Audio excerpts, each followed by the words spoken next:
are coming on the air with a staggering settlement, nearly $800 million on day one and done of what was supposed to be a trial in the case Dominion brought against Fox News for lying about its voting machines. No chance now that Rupert Murdoch will have to take the stand. So why didn't they want this to go to a jury? We're live from Wilmington with that breaking news. Plus, a case that's capturing the country. Hundreds of people right now beginning a march for 16-year-old Ralph Yarl, as we're learning the man who shot him in the head for mistakenly ringing the doorbell is in custody. And there are new details tonight on a different shooting out of New York that is eerily similar. The latest on both coming up. Plus, how 16 minutes turned into an all-day delay for Southwest. A case of deja vu all over again for the airline. How one little glitch turned into this national nightmare for them and a lot of people trying to fly. Plus, in tonight's original, more and more Israelis dodging the draft, risking prison to burn their papers. What some teens are telling our team about why they will not serve their country. And how a fake Drake is going super viral with AI simulating the voices of two of the world's biggest music stars. We'll lay out the legal drama on this a little bit later on in the show. Hey, I'm Hallie, and tonight a stunner of a twist in that huge and high-profile defamation case against Fox News. An 11th-hour settlement with Dominion, literally minutes before opening arguments were supposed to begin. A settlement to the tune of $787.5 million after Dominion sued Fox for lying about its voting machines. Dominion's team outside court in just the last 30 minutes or so, laying out why this is such a big deal to them and to anybody who cares about free speech and where the right to it ends once lies begin, saying truth matters, lies have consequences. Here's what Fox News is saying tonight, that the settlement, and I'm quoting here, reflects Fox's continued commitment to the highest journalistic standards. More on that line in a second. Adding Fox hopes this settlement, as opposed to what they call a divisive trial, allows the country to move forward from these issues. So what are the issues? Fox aired conspiracy theories about Dominion's voting machines after the 2020 election as part of this kind of made-up fantasy about a plot to steal the election. Things that weren't true. Things Fox now acknowledges weren't true. And when Dominion sued for $1.6 billion, it looked like even as of today, we were on track for a trial. You see the sketches of lawyers and reps for both sides in court today. There was some back and forth about jurors and then a pause. A very long pause, 2+ hours long. And after, the news of this settlement and the implications for how far First Amendment protections go. In other words, is free speech still free speech when it is a knowing lie about someone or something else? Eamon Javers is outside the courthouse in Wilmington, Delaware. There's been a lot of action, Eamon, in just about the last 60 minutes or so. Really no question from a judge or jury on this, but there is a settlement where apparently, as Dominion says, Fox is acknowledging that some of what it said wasn't true. Fox alluded to that in its own statement, saying that we acknowledge the court's rulings on some of these claims that were false here. Walk us through what we need to know 5 o'clock Eastern tonight. Hallie, absolutely dramatic moments here in Wilmington, Delaware. Both sides eyeball to eyeball leading up to today, saying they were prepared to go to trial. In the end, though, that wasn't the case. Fox agreeing to settle this case for just over $787 million, and that avoids the entire trial process. Of course, it happened after the two sides got to the courthouse steps. Sometimes you hear about the settlement on the courthouse steps. This one went a little bit farther than that. They actually impaneled a jury. The judge had taken his seat. He'd given the jury their instructions and then let them go for a lunch break that turned into a 3-hour delay here. And as that 3-hour delay percolated and percolated, we got more and more of a sense that a settlement might be in the offing. I was in the hallway upstairs in the courthouse, and I could see through the window of one of the holding rooms where the Dominion lawyers were huddling. I could see one of the co-founders of State Street Capital, which is the private equity firm that owns Dominion, talking to some of the Dominion lawyers. And in the moments before the announcement was made, he burst into an enormous smile in that holding room with those lawyers. Then the judge called the jury back and said, basically, your services are not needed. This case has been settled, and let them go. The Fox lawyers departed the scene here, not talking to the press, not answering any of our questions. The Dominion lawyers and Dominion executives, though, headed to microphones, and the Dominion CEO had this to say. Take a listen. Fox has admitted to telling lies about Dominion that caused enormous damage to my company, our employees, and the customers that we serve. Nothing can ever make up for that. Now, Hallie, I asked the Dominion team, the legal team, and the executives whether there were any other elements to this settlement other than the $787 million. They didn't answer that question. We're going to press for more detail on that. Typically, you can see some kind of contractual language regarding an apology or additional statements that the people on the other side have to make. No indication of that so far. It may be that the $787 million is the sum total of the settlement, but we're going to press for a little bit more information there. You also saw the lawyer, the lead lawyer for Dominion here, saying that they've got more to come, more cases and more accountability. A person close to Dominion tells me that he was referencing cases they're bringing now against Sidney Powell and Rudy Giuliani, the two former Trump lawyers back in 2020.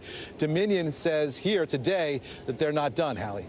You've hit on something important here, Eamon, as it relates to this settlement. And I think it's a question of what does Fox, if anything, have to do, let's say, on air or online now, right? Does there need to be, as you say, some kind of an apology? Is the acknowledgement that Fox gave in that statement that we just talked about, this acknowledgement of the court's rulings that some of these claims were false, is that enough? Like, is that what Dominion wanted? And I know we're still reporting this out, but I am also struck by Fox's statement talking about how they hold themselves and will continue to the highest journalistic standards, when in reality this case is all about the breakdown of those standards and what those standards are supposed to be, given what Fox repeatedly allowed to be on its air. Well, that's exactly right, Hallie. And if you look at that statement that came out from Fox, I believe you just had it up on the screen, what you see is, obviously a carefully put together statement. These are very high stakes. They're saying this reflects our continued commitment to the highest journalistic standards. They also had an acknowledgement there of the court's ruling that these statements were false. The question now, in my mind anyway, is whether that's going to be it from Fox's side or if there's another shoe to drop here. We're just going to have to wait to see. We're going to press the Fox team. We're going to press the Dominion team to see if there's anything else coming, perhaps an on-air component of this. And maybe not, Hallie. This could be just it. Yeah. Eamon Javers, live for us in Wilmington. We'll check back in with you in just a little bit, Eamon, see what else you're digging up as you're peeping in windows and checking out all of that. Eamon, thank you. Let me bring in Danny Savalos now. So, Danny, help us understand this, because there was a big question here that this case, if it had gone to a jury, as we expected it to as of this morning, was supposed to answer. And that is this question about First Amendment versus defamation, right? Like, can you, freedom of the press, freedom of speech is protected, but where is that line drawn? We won't really have an answer on that, right? Because this isn't going to a jury. This case, if it had been decided by a jury, was going to have major implications that potentially could have reshaped some of legal theory for decades here. At this point, there is a settlement, but maybe the broader question unanswered. It's interesting because the New York Times v. Sullivan standard has long been criticized as effectively creating an immunity for media companies. In other words, the argument is it's so difficult to prove that actual malice standard in order to hold someone liable for defamation, a news company, for example, that it's a test that essentially provides immunity. And the problem now is that we're not going to learn the contours of that test. For example, had Fox been found liable, then that would tend to show that the test does work. There are instances in which a media company can be held liable for defamation. They're not always absolutely protected by the New York Times v. Sullivan actual malice standard, which requires at least knowing that a statement is false or being reckless as to whether or not it is false in the face of information suggesting that it's not true. So real quick, Danny, is this basically Fox making the assessment in super layman's terms that $750 million is worth it if they had lost, if this had gone to a jury? Yeah, today is not about the First Amendment. It's not about defamation. When you get to this stage of civil litigation, and I've been there plenty of times myself, it's a business decision. That's all it is. It's really more like poker.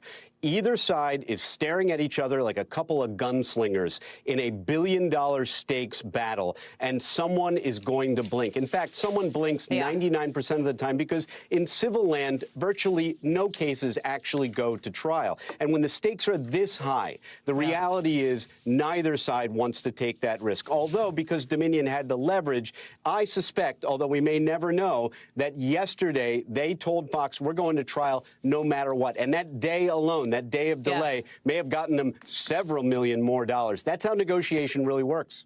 Whew, Danny Savalos, thank you very much. Lots to watch tonight. We're also watching two cases tonight getting national attention with shots fired first, questions asked later.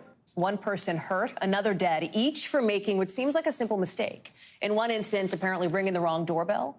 In another, turning up the wrong driveway, with real fear and real questions about how people can and should protect themselves.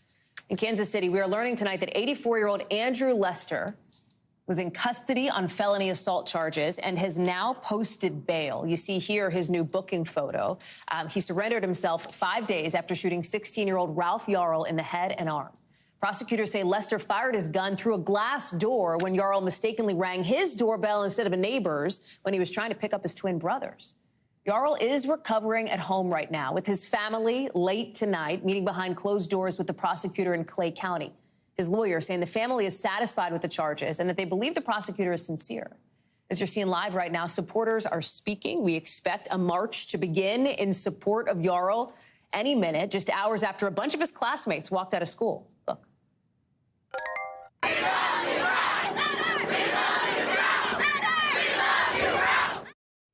The principal at Staley High says more than 1,500 kids walked out of the 1,900 who go there. Teachers, members of the community, all joining in. It is clear people care about his story. But while Ralph Yarl is alive and recovering and maybe one day might speak about what happened to him, Kaylin Gillis will not. She's the 20-year-old killed after she and 3 friends turned up the wrong driveway in a rural area about 60 miles north of Albany, New York. Police say a 65-year-old white man shot at their car while the women were trying to turn around and get back on the right road. He is now in custody. His lawyer just now calling it a series of errors leading to tragedy. We'll have more on that with Miguel Almaguer in just a second, but we want to start in Kansas City, where Maggie Vespa is live for us. And as we said, Maggie, literally as we were coming to you in this story, we have heard from Andrew Lester, or at least reps, that he has posted bail. We're also hearing from Ralph Yarl's mother talking with NBC News. Tell us more. Yeah, so basically that first update, Hallie, just in the last couple of minutes, as you said, the Clay County Sheriff here in the Kansas City area confirming that that Andrew Lester, the homeowner in this case, has posted $200,000 bails. He's officially out of custody, but that being said, again, he's been arrested. He's been charged with those 2 felony counts, and he faces the possibility of life in prison. Also, as you said, we just moments ago heard from family of Ralph Yarl, the 16-year-old who's recovering at home after being shot twice. His mother said, "I just want justice to be served." You can hear the news helicopters overhead, by the way. "I just want justice to be served. So whatever the right amount of justice for this situation should be granted to him, nothing more, nothing less, just the right amount. That's it." So that statement just coming in again from Ralph Yarl's mother. A lot of reaction here on the ground. Again, Andrew Lester had just turned himself in this case like 2 hours ago. So a lot of developments here that people have been waiting days for to hear those charges would be filed. So that's where we are at the moment, Hallie. Do we know why it took so long for Lester to surrender himself? And then obviously he's now potentially, I guess, out on bail, as the reporting indicates here. We don't, and we also don't know why it took so long potentially for police to go out and arrest him. We asked them multiple times today, essentially, where is the arrest? He was charged last night. Today marked day 5. Like, tonight will mark 5 full days since this shooting, and police just kept telling us, essentially, we're working on it. So we'll keep working on getting those answers, but not at this time, Hallie. Well, what we know, as you are doing this live shot with us here, we've got people not too far from where you are getting ready to march in support of Ralph Yarl. It feels like the world knows about this case. You look at his GoFundMe, it's raised like $3 million from 78,000 people, right? People are just jumping in to come and try to support his family. Ralph's aunt says because he is, ambulatory, he can speak, at least to a degree, he knows about this. Watch. Yeah. He sees that there's a lot of love in America. There's a lot of good people. Doesn't matter black, purple, green, white, yellow, it does not matter. Tell us more about that piece of it, Maggie. Yeah, so essentially the family telling us that Ralph, again, as you said, is aware of the support. He's aware of just how the national conversation has formed around what happened to him on Thursday. And that includes, as you said, the GoFundMe account. That includes getting a phone call from President Biden yesterday, who invited him to the White House and then talked to him about, his dreams of the future, wanting to major in chemical engineering and attend Texas A&M, and also talking to him about the president's work against gun violence. He's aware that Hollywood heavyweights like Viola Davis and Halle Berry have taken notice of this case, tweeting and posting about it, demanding charges, demanding justice. So again, Ralph Yarl, at this point, families say, still having trouble speaking to some degree. He has a traumatic brain injury. They don't exactly know what the road ahead is going to look like. But again, as you point out, he is communicative, he is aware, and his family says he is absolutely buoyed by that support. Maggie Vespa live for us in Kansas City, where we, of course, expect more updates to come. Thank you. I want to go to Miguel Almaguer now on the case of Kaylin Gillis, Miguel, in New York, where apparently she was in her car with some friends, turned up the wrong driveway in a rural area, was looking to get back on track, and was fired on. She is now dead. She's been killed. And we're hearing from a family friend who called her, telling our team at NBC News, a kind, a beautiful soul, a ray of light. She was looking forward to starting college in Florida to pursue her dream of becoming a marine biologist. I mean, she had hopes and dreams. This friend says she was taken from us far too soon, and we are devastated. Tell us more about what happened here, because police say that Gillis, the people in her car, they never actually got out of the car. So there was, and I'm quoting here, clearly no threat. Yeah, that's right, Hallie. The sheriff tells us 20-year-old Kaylin Gillis was shot and killed Saturday night when the SUV she was in accidentally pulled into the wrong driveway. It happened in remote Washington County in upstate New York when investigators say Gillis and her friends, who were in two vehicles and a motorcycle, couldn't find a nearby home. As the SUV was turning around, investigators say Kevin Monahan walked out of his home and fired 2 shots at the vehicle. Gillis, who was in the front passenger seat, and her 3 friends never got out of the car and never posed a threat to Monahan, according to the sheriff. Monahan has now been charged with murder. What happens to him next? You mentioned he's 65 years old. We showed his mugshot. He's in jail now. Where does this go?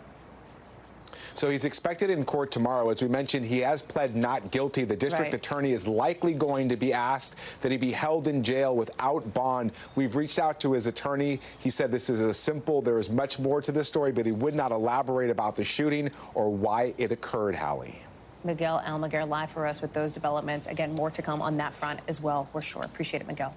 The Wall Street Journal today says they're disappointed that their journalist, Evan Gershkovich, and his appeal to get out of prison in Russia has been denied.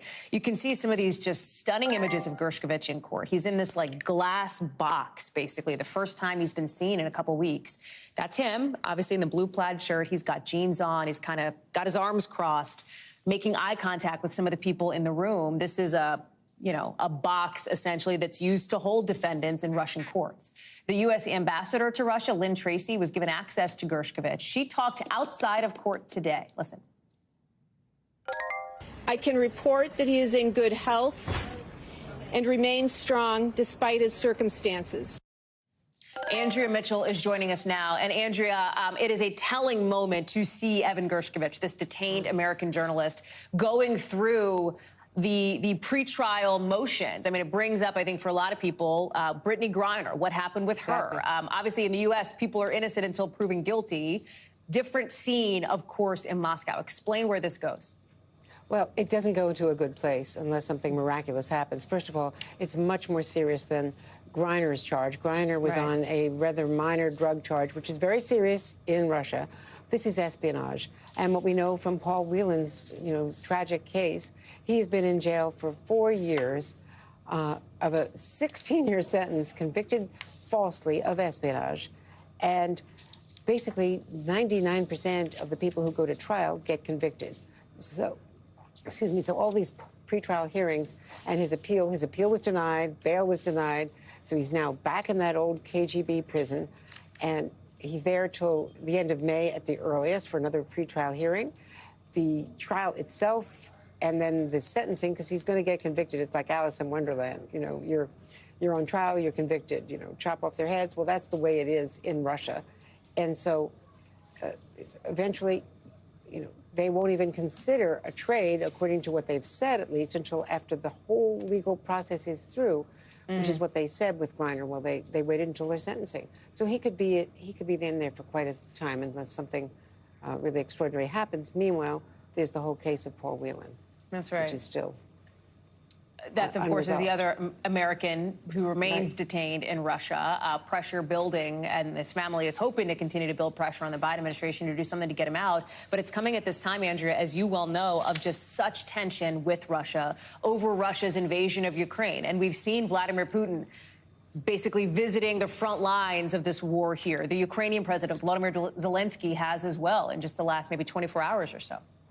Yeah, the big difference is Zelensky was posing and doing selfies with soldiers, and Putin was, of course, in a ceremonial visit. But the other thing about the Whelan family is that they've really changed tone in the last 48 hours, saying that they're no longer going to deal with the administration, that they feel that he's been abandoned, that he feels abandoned, twice left behind in 2 previous trades, the Trevor Reed case, the Griner case, and now very much afraid that all the focus on Gershkovich is going to mean he's left behind again. Andrea Mitchell, thank you very much for all of the reporting. We're glad to have you with us. Tonight, Netflix is saying in just the last few minutes that guess what? They're going to delay the big rollout of its password sharing crackdown that people don't really like. So if you are one of the folks that's splitting a password between like 20 of your closest friends, you might get to do that a little bit longer. This news is coming out of an earnings report that Netflix has given in just the last maybe 45 minutes or so. Kind of a vibe check on how Netflix is doing. It's pretty mixed. You can see some of the results right here. Earnings beat estimates, but revenue, the money that they made, came in just a little less than what was expected. This matters, right? Like if you're like, oh my God, stop CNBCing me to death. I get it. Here's why this matters, because this is really the first test of how well the new, cheaper subscription for Netflix, the one where you have to see ads, how is that actually working? Is it boosting profits? Is it keeping subscribers around? As there's this big streaming battle for your eyeballs. We're also just finding out that Netflix says they're ending its OG DVD service, the little envelopes that they send you with DVDs. That'll end in September. So RIP your DVD player. CNBC's Alex Sherman is joining us now. This is super interesting from Netflix, and it does feel like the big headline, this unpopular password sharing crackdown. They're going to press pause on that a little longer. Is that because of so much backlash from customers? I think it's just because they wanted to test out exactly what it would mean to do this password crackdown sharing. In other words, what has happened in some of these other countries is that when Netflix has rolled this out, there is a bit of a backlash, as you might expect. There are some people who are realizing that their password has been shared. Maybe they didn't even know it had been shared. And so those people are actually canceling their accounts. So Netflix has been tinkering around with the pricing of this. It is coming. It's going to come in the second quarter. So if you feel like you're going to, kick back and relax and keep sharing your password, your days are numbered. But we may learn a little bit more about the details about when it is coming in this country. It's already rolled out in Canada and a few other countries during Netflix's conference call, which is coming in the next hour. Alex Sherman, thank you very much. Appreciate it. 16 minutes, just 16 minutes, triggering this all-day frustration fest and thousands of delays for Southwest customers tonight after yet another system failure for the airline. Right now, you've got more than 2,000 flights delayed, more than half of all of Southwest's flights for the day. The company says it asked the FAA to ground its planes for a little bit this morning after it discovered what it called, and I'm quoting here, data connection issues resulting from a firewall failure. But even though this ground stop was shorter probably than what it takes you to get through airport security, people are still feeling the impact of it tonight as we speak, hours and hours later. And no, you're not having deja vu. It was only a few months ago, back in December, that Southwest had to cancel thousands of flights because of a different computer failure with its scheduling system. I know you remember this. There was so much frustration over that the company's COO had to testify on Capitol Hill, apologizing and saying that Southwest was working to avoid putting their customers and employees in that situation again. NBC's Tom Costello is joining us now. How did this happen, and how does Southwest get back on track, both in a micro and macro way? Alert, alert, alert. What? I got new numbers. Lay it on me. 2,200 flights now canceled, 52% of their daily schedule. That's not great. I meant to say, no, sorry. Delayed, not canceled. Yeah, Delayed, still. not canceled. But what I'm hearing from you is that the delays are actually growing as we head into the evening. So it's gonna continue to cascade until they get to the end of their day, as you'd expect, effect, because this always happens, right? We see it in the winter with bad snowstorms. We see weather involved, and then this is, of course, not weather related. but it cascades. And so you're right, it didn't last that long, as you suggested. But then once you start tripping the whole system up, it takes forever. I think it's going to take till the end of the day. They say the system is up and running again. But to your question, you know, yeah, we had this big problem over the Christmas break, right in the last week of December, when they had a total meltdown. 6,700 flights canceled. 2 million passengers were in some way stranded. So here's what the airline says it's going to do to try to fix it. And they're spending a total of $1 billion on upgrades and fixes to all of this. That's a big deal. Changing their schedule, updating their icing and de-icing issues and equipment, giving refunds and points to passengers involved back in December. And they say they're going to improve, or they were going to improve, communication. You got to wonder, though, Hallie Jackson, what the heck happened, right? If they invested all that money in a computer system. So this is the question, right? Because they say a data connection issue resulting from a firewall failure. I mean, I don't know what that means. Tech problems is what that means. But to your point, they've spent a bunch of money on tech.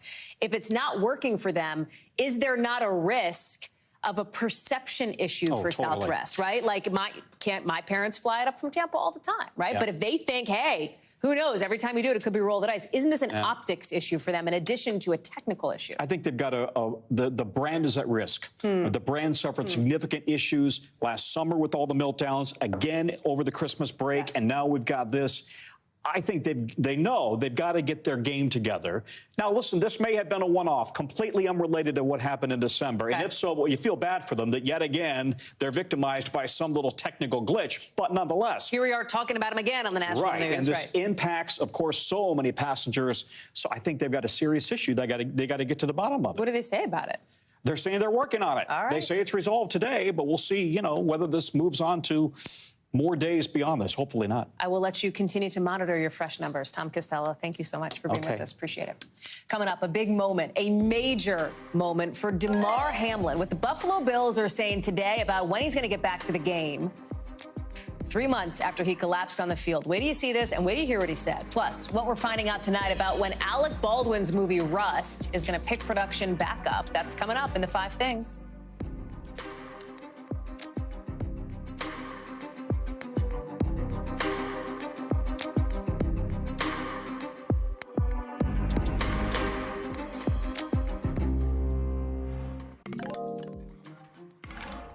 A legit incredible scene in Buffalo today with Bills safety Damar Hamlin saying he is ready. He is ready to get back to playing football just 4 months after his heart stopped on the field after a tackle in prime time. Watch.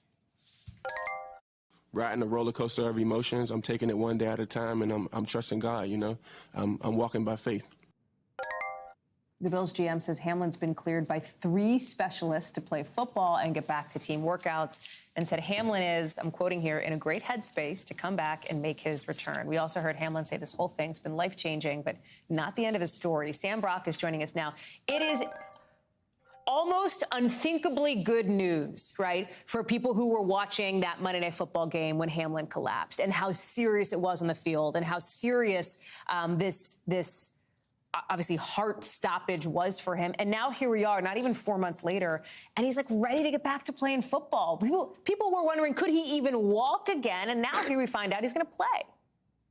It defies logic, Hallie. I know a lot of people are probably thinking, didn't this just happen? It felt like I just watched this. Well, it did. This was only January 2nd when the Bills were playing the Bengals, and Damar Hamlin, in his own words, died in front of a national audience on that football field. He suffered what he described as commotio cordis, which is a direct hit to the heart that stops it, basically creates cardiac arrest for a period of time. And yet, the CPR and the medical treatment that he received on the field in that moment brought him back to life. But coming back to life, that in its own right was an incredible story. This is a young man who plays safety for the Bills in the NFL and plans on going back now onto the field here in a matter of months, but is already cleared for practice. We saw the Bills feed today, and there was a picture of him with his universal heart symbol up there that says, "Welcome back, number 3." He's on the field practicing. Here is Damar Hamlin earlier today discussing the fact that, yeah, there weren't good odds of this, but he's been beating those his entire life. I've been beating statistics my whole life, you know, and some people might say that coming back to play might not be the best option. But that's their opinion. And like I said, I've been beating statistics my whole life, so I like my chances here. Hallie, I spoke with a cardiologist about this because I'm sure the first question that many people have is how safe is it for Damar Hamlin to be competing again after this? She said the likelihood he would have another occurrence, having had one already of cardiac arrest, it would be like lightning striking twice. That there's roughly one of every 50,000 athletes that does suffer a sudden death because of something like this, but the odds are no greater or less because it's already happened to Hamlin once. Sam Brock, it is just incredible. I don't know what it's going to be like to watch that first game. I'm going to have chills just thinking about it. Thank you so much, Sam. Appreciate it. Me too. Let's get you over to the 5 things our team thinks you should know about tonight. Number 1, the movie Rust will start filming again Thursday in Montana, according to 2 sources close to production. Remember, the film stopped everything back in 2021 after cinematographer Helena Hutchins was shot and killed when a prop gun Alec Baldwin was rehearsing with fired off a live round. He has pleaded not guilty to involuntary manslaughter charges. Apparently, Baldwin's going to be on set Thursday and throughout production. Number 2, President Biden signing an executive order today to try to make childcare cheaper. It includes more than 50 directives to try to fix this country's childcare and long-term care system. The president called the issue fundamental to who we are as a country. Number 3, that 24-hour ceasefire that's in effect in Sudan until noon Eastern tomorrow. Big question marks about whether it's holding, with reports of gunfire even tonight. The U.S. Embassy in Sudan is telling Americans stay sheltered in place. There's no plan right now for a coordinated evacuation. Fighting started in Sudan over the weekend between the country's army and a paramilitary group. The country's Ministry of Health Emergency Operations says at least 270 people have been killed, at least 2,600 people hurt. Number 4, today, the FDA authorizing a second dose of the updated Omicron-targeted COVID booster for adults older than 65 and 65. You got to wait at least 4 months after your last shot. The vaccine would become the one for all vaccines moving forward, even for like your first shot. The CDC director has to sign off before it'll become available. Number 5, a T-Rex skeleton selling for more than $5 million at auction in Zurich today. It was like 300 bones dug up from 3 different places in the U.S. And it has a name, this skeleton, Trinity, the T-Rex, 38 feet long, 13 feet high. It's the first time that a T-Rex skeleton has ever gone up for auction in Europe. So listen, right now, Florida Governor Ron DeSantis, and I do mean right now, he is on the ground, on the move as we speak here in Washington, on a mission to show that his not even announced campaign is not already fizzling out. At an event where he hopes to bring in lawmakers away from former President Trump and towards his own potential 2024 run. He's being joined by a bunch of members of Congress there, including 2 who have already endorsed Governor DeSantis again for a presidential run that he hasn't even officially announced yet. You can see some of the names on screen as we speak, including Congressman Laurel Lee, the first endorsement for the governor from a Florida member of Congress. You got to think maybe that is a bit of a relief for Ron DeSantis, because a couple of other members of that delegation have gone over to Donald Trump. It's all happening as this whole DeSantis v. Disney feud continues to heat up. DeSantis is threatening the company with everything from expensive inspections to maybe new toll booths to maybe building a state prison right nearby. NBC's Gabe Gutierrez is covering all things Ron DeSantis and is joining us now. In the ethos of this show, pulling back the curtain, et cetera, you and I were talking, and the idea of like, what is so interesting about this story? And in your words, and I loved it, Ron DeSantis is trying to show that he is fizzle-proof, that he is not going to flame out a la Jeb Bush or Scott Walker in the early days of this campaign. And have we mentioned he's not even running yet, Hallie? That's the thing. I mean, like, that's what's so interesting about this, is that he's up here in D.C. trying to be like, hey, building a coalition, because he knows what's coming. That's right. And so we just got word from one of our producers who's at this event. He apparently went in the back. Did not take questions from reporters. So he's trying to woo these lawmakers, perhaps in secret. But yes, as you said, he has 2 endorsements here on the Hill, but he is losing the support of the Florida delegation. Yet another lawmaker came out today. 6 members of Congress have now endorsed former President Trump. Who was also a Florida resident, let us know. Of course, that's right, Florida residents. But this is the sitting governor, of course. And who won by a lot. A lot. Yeah. But former President Trump not letting up on the attacks. Today, he came out and said that the ongoing battle between DeSantis and Disney, that he says essentially that it's a political stunt. And he says, DeSantis, he's trying out different nicknames for Ron DeSantis, apparently. He's being absolutely destroyed by Disney. So DeSantis, it's a variation of DeSanctimonious. But clearly, It's a, he's saying it's a political stunt, and he's not the only Republican who is saying so. Another presidential hopeful, Chris Christie, by the way, out today. Also not officially announcing yet. Also not officially announcing, but he's saying that, this appears to be anti-conservative, anti-business, that they are piling on Ron DeSantis for going up the largest single-site employer in Florida.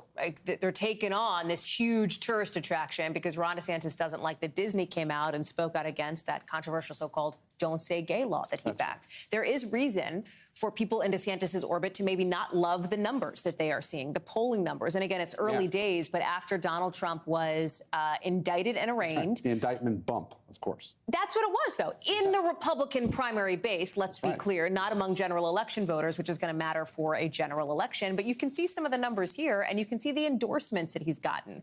And, if, Donald Trump is outpacing Ron DeSantis. Yes, he is the sitting Florida governor. Donald Trump was a former U.S. president, right? I mean, there is some reason why there is discussion, and I know Chuck Todd will talk about it.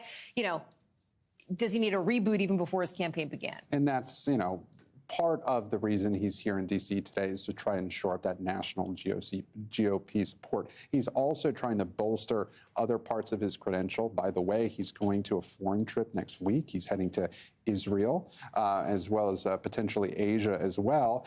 And that comes after sharp criticism from members of the Florida delegation, including Marco Rubio, for those comments about Ukraine. So this is all, yes, Florida Governor DeSantis trying to prove that his campaign is fizzle-proof. We just heard, from Chip Roy. We spoke with him earlier today, and he says that he's looking for a non-baby boomer president, and he thinks Ron DeSantis is the future. Those poll numbers, however, may give some Republicans some pause at this point. It is also, fact check, April of 2023, so we have quite a ways to go. Gabe Gutierrez, talk to you every day. Thank you. Appreciate it. That's a threat, not a promise.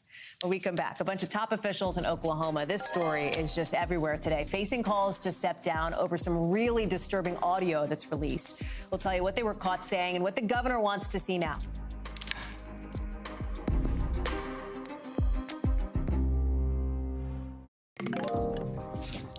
Tonight, the governor of Oklahoma is calling for the resignation of the sheriff and other top leaders in one rural county, as we're hearing some stunning and disturbing audio of those leaders talking about beating and killing reporters and complaining about how they can no longer lynch black people.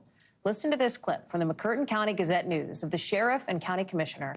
And obviously a warning here, it is clearly offensive. I want to tell you something. If it was back in the day, when take a damn blackjack, whoop their ass and throw them in the cell, I'd run for sheriff. Yeah, well, it's not like that no more. I know. We'll take them down here on Mud Creek and hang them up with the damn rope. Yeah. But you can't do that. The thing about it is, they got more rights than we got.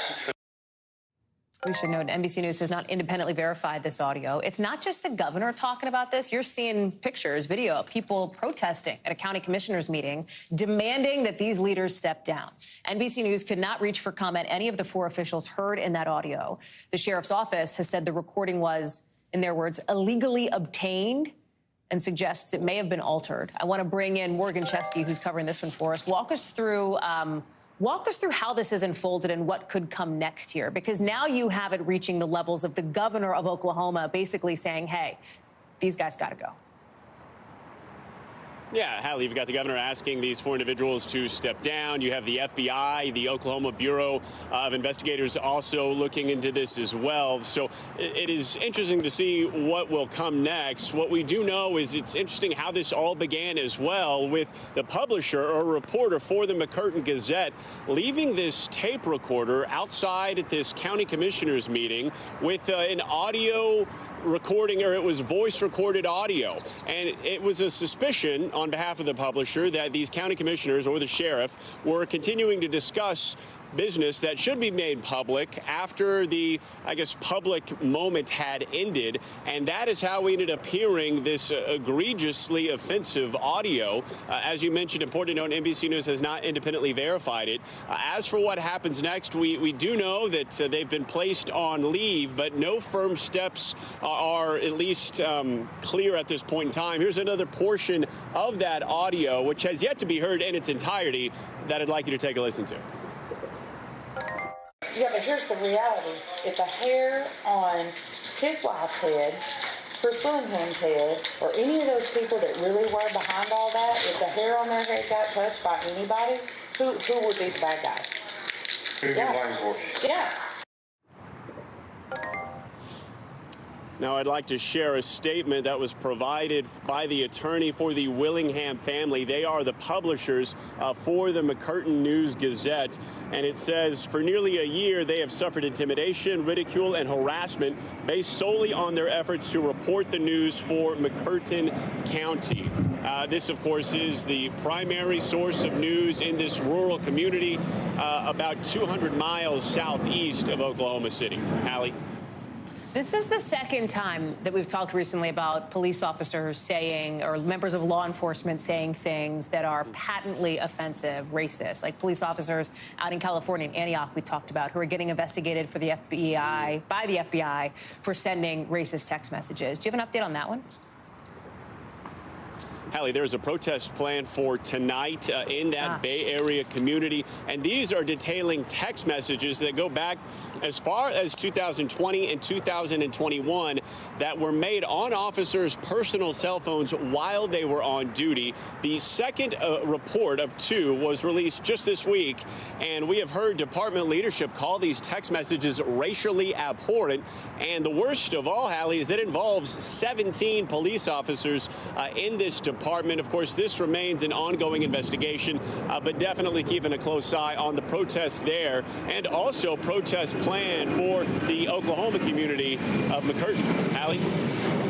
Morgan Chesky, thank you very much for that.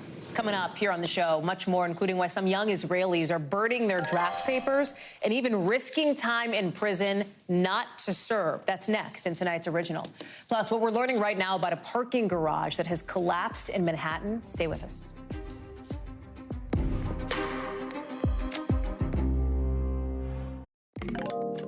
Today, another shooting attack by a Palestinian has hurt 2 Israelis in a car in Jerusalem, and 6 Palestinians have been hurt after Israeli Defense Forces raided the occupied West Bank, all part of a wave of violence that has killed more than 100 people this year alone, and all while protests against Israel's far-right government and its planned judicial reforms show no sign of stopping. Which brings us to tonight's Original, with in-depth reporting on a topic we've been watching. And it is a scene that looks kind of like something out of the Vietnam War era. Some young Israelis, look at this, taking a stand, refusing to serve their mandatory military service, burning their draft papers, even risking time in prison. NBC's Josh Letterman has the story. It's a rite of passage in Israeli society. When you turn 18, you serve mandatory military service. 2 years for women, nearly 3 for men. But for some young Jewish Israelis, something is changing. When you think of Israel's military in one word, what do you think? 3 words, wrong side of history. What about you? Apartheid.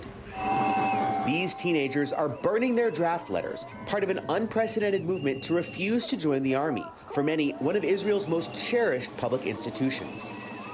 Our society is violent because everyone is holding weapons.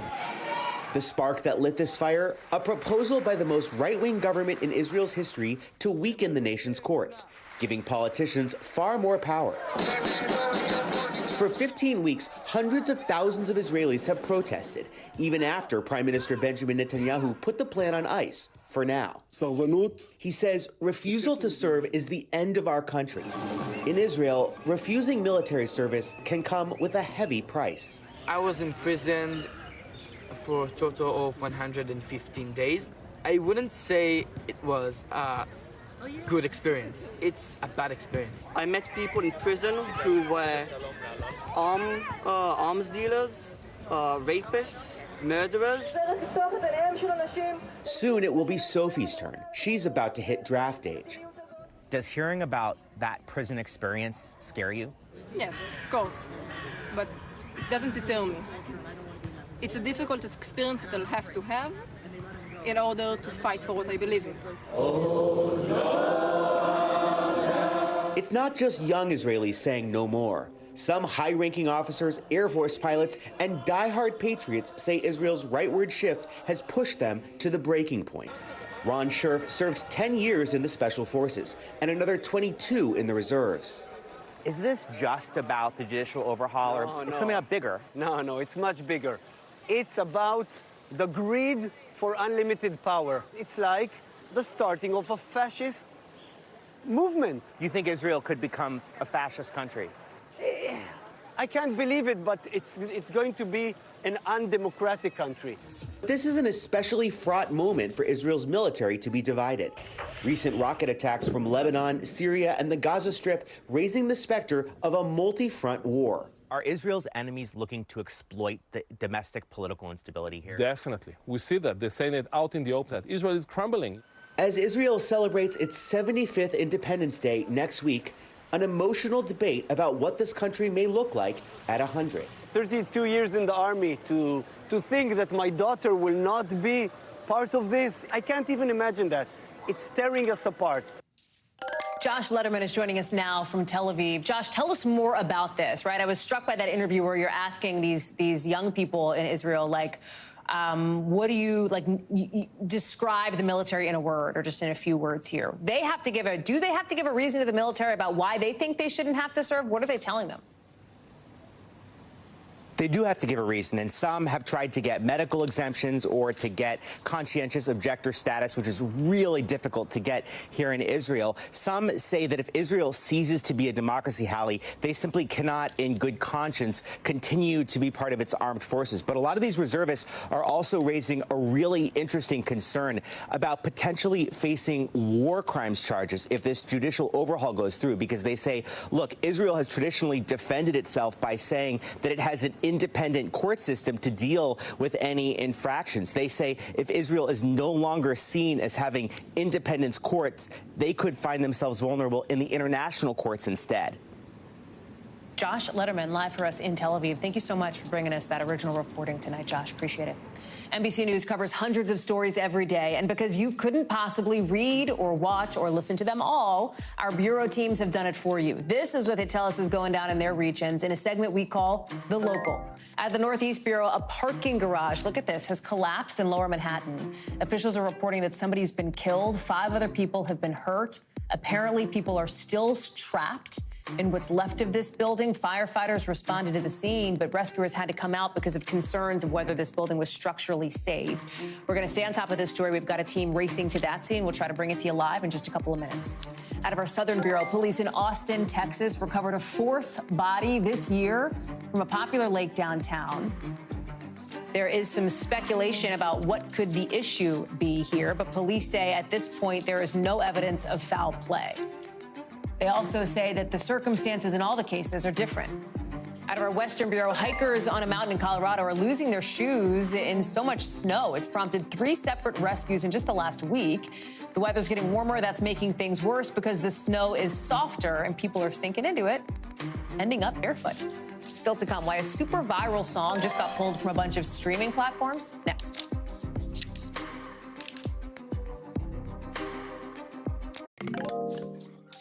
So tonight, a new song going super viral is getting yanked off some pretty big platforms. Is fake Drake and not The Weeknd. What you just heard was AI, a piece of software, basically, mimicking the voices of those superstars and put together by a creator known online as Ghostwriter 977. The song's called Heart on My Sleeve, and people seem to like it. It's been played millions of times on all kinds of platforms until now.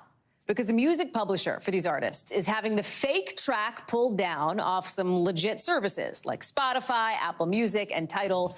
Gadi Schwartz, our resident AI correspondent, has been all over this story. It's a fake song that was a big hit, but now you can't listen to it because it can't get streamed. Help us understand all of this, right? Because there's some real potential risks to artists here. First of all, it's viral. It's kind of slaps. I mean, I don't know. Were you bobbing your head a little bit while I was playing? I was thinking right? in my head, yeah. God, this song slaps. That's exactly what I was thinking. So here's the thing. Because it's viral, we should approach it with a little bit of skepticism. Look, this could be something that wasn't created with AI, or it could be totally generated by AI. We just don't know because there's a mystery behind the creator. But then I was like, wait a minute. If somebody wanted to do this, how would they do it, right? So I know you don't like it when we we put our phones during our live shots. Oh my God, are you going to play music off your phone? Do I have this is permission? your favorite thing. Hold on, we're going to do something even better. Okay, so here's the thing. I asked ChatGPT, I was like, all right, let's write a rap about Hallie Jackson in the style of Drake, okay? Yeah. And then I'm going to text it to you right now. It's ridiculous.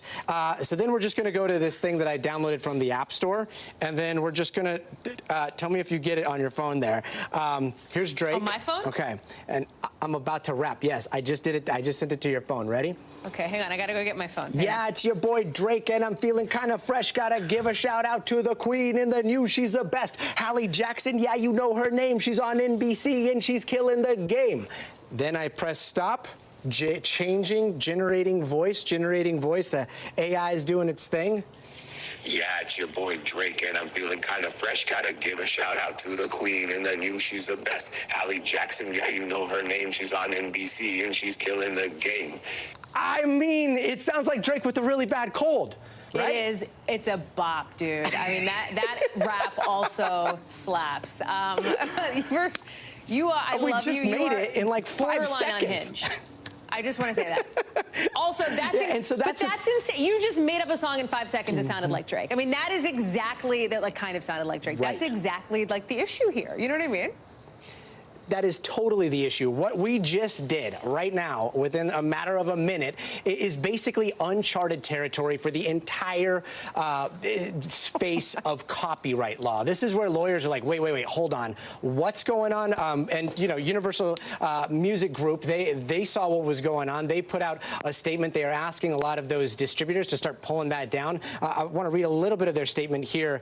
These instances demonstrate why platforms have a fundamental legal and ethical responsibility to prevent the use of their services in ways that harm artists. We're encouraged by the engagement of our platform partners on these issues as they recognize the need to be a part of the solution. So they are looking for solutions, but really the solution is a concerted effort to make sure something is actually recorded by the person that's saying that they're recording it or using somebody's likeness and their voice. And the issue is a lot of these AI services have already crawled through the web, have already ingested all of this information, absorbed it, and are now able to do almost perfect replication. So it's a very weird new world, Hallie. But I'm going to finish your rap, and I'm going to send you the whole thing.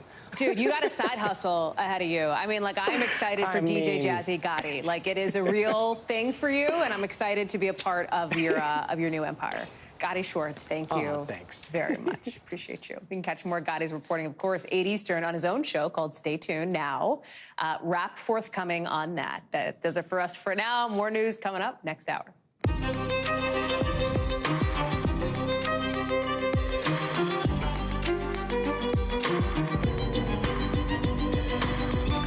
We are coming on the air with a staggering settlement, nearly $800 million on day one and done for the case Dominion brought against Fox News for lying about its voting machines. No chance now Rupert Murdoch will have to take the stand. So why didn't they want this to go to a jury? We're live from Wilmington with that breaking news. Plus, a case that is capturing the country, the shooting of 16-year-old Ralph Yarl. As we're learning, the 84-year-old who shot him in the head for mistakenly ringing his doorbell is now out on bail. We're also learning details on a different shooting out of New York that is eerily similar. We've got the latest on both coming up. Plus, if Ron DeSantis isn't running for president yet, why is he in D.C. trying to bring over Republicans in his state that are endorsing former President Trump more and more? Why some folks think it looks like a campaign reboot before his campaign even starts. We'll get into it. Plus, Oklahoma's governor wants 4 top officials to resign in one county after new disturbing and honestly disgusting audio shows them being upset that they cannot lynch black people or hurt journalists. More on that. Plus, could Damar Hamlin suit up for the Bills this fall? He says yes. His doctors do too. What he's saying tonight about that terrifying hit on the field and his path ahead later on in the show. Hey there, I'm Hallie, and tonight a stunner of a twist in that huge and high-profile defamation case against Fox News. An 11th-hour settlement with Dominion, literally minutes before opening arguments were supposed to begin, opening statements rather. A settlement to the tune of $787.5 million after Dominion sued Fox for lying about its voting machines. Dominion's team outside court laying out why this is such a big deal to them and to anybody who cares about free speech and where the right to it ends once lies begin. Watch. Lies have consequences. Today represents a ringing endorsement for truth and for democracy. So what are we hearing from the other side? Fox News tonight saying the settlement, and I'm quoting here, reflects Fox's continued commitment to the highest journalistic standards. More on that line in a second. Adding Fox hopes that this settlement, as opposed to what they call a divisive trial, allows the country to move forward from these issues. So what are the issues? Fox aired conspiracy theories about Dominion's voting machines after the 2020 election as part of a made-up fantasy about a plot to steal the election. Things that weren't true. Things Fox now acknowledges weren't true. And when Dominion sued for $1.6 billion, it looked like even as of today, we were on track for a trial. You see the sketches of lawyers and reps in court today. There was some back and forth about jurors. And then after lunch, a pause.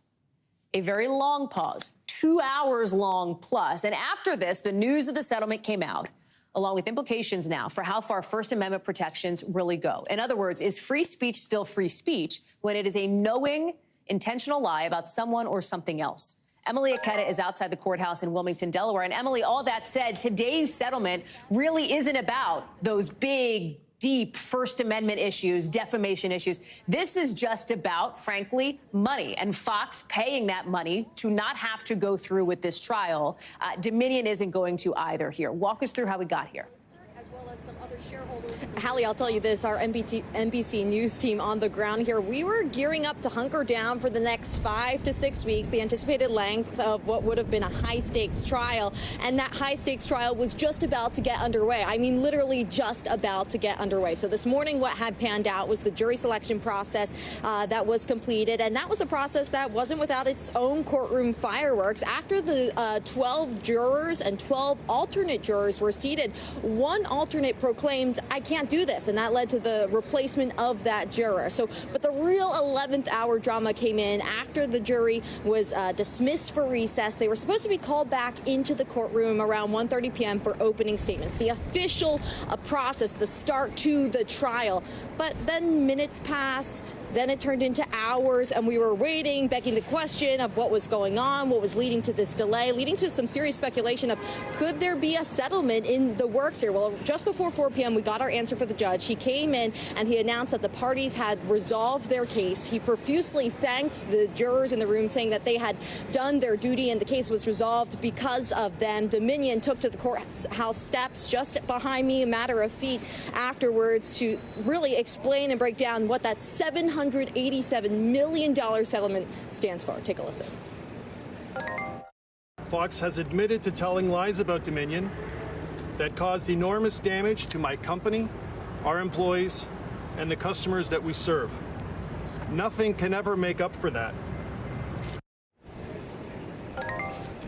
So should Dominion have continued into trial, Dominion would have had to prove that those false claims of Dominion playing some kind of role in rigging the 2020 presidential election, Fox actually knew they were false at the time that they were aired. Fox's team, unlike Dominion, did not speak to reporters when they left the courthouse. But in that statement you had shared, one of the notable pieces that I'm going to bring up is they did acknowledge the court's rulings finding certain claims about Dominion to be false, Hallie. We also know that this is not the end of all of Fox's legal fights, right? Talk through what happens next. Yeah, absolutely. The headache for Fox is not over. Another voting technology company is suing Fox for $2.7 billion for defamation. Smartmatic releasing this statement. Take a look on your screen here. Dominion's litigation exposed some of the misconduct and damage caused by Fox's disinformation campaign. Smartmatic will expose the rest. So more to watch for, Hallie.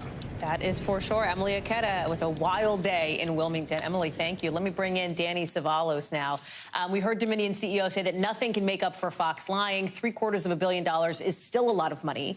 How do you assess this from a legal perspective?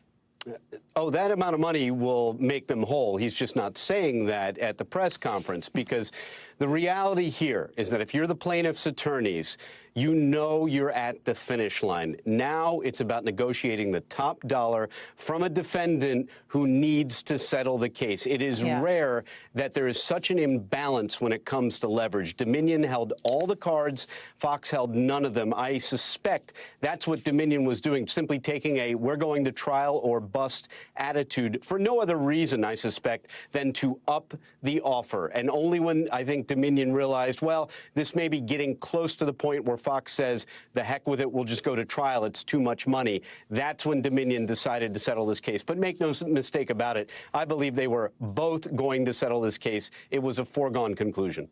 Danny Savalos, thank you very much. I want to get to some breaking news coming into us out of Lower Manhattan, where a parking garage has collapsed. One person is dead, 5 others hurt. And New York City officials say it is possible more people could be trapped inside, but it's not safe to go in. Rescuers are trying to see what the stability of the building is right now. Our Rahema Ellis is there on scene. Rahema, tell us what you're seeing and hearing.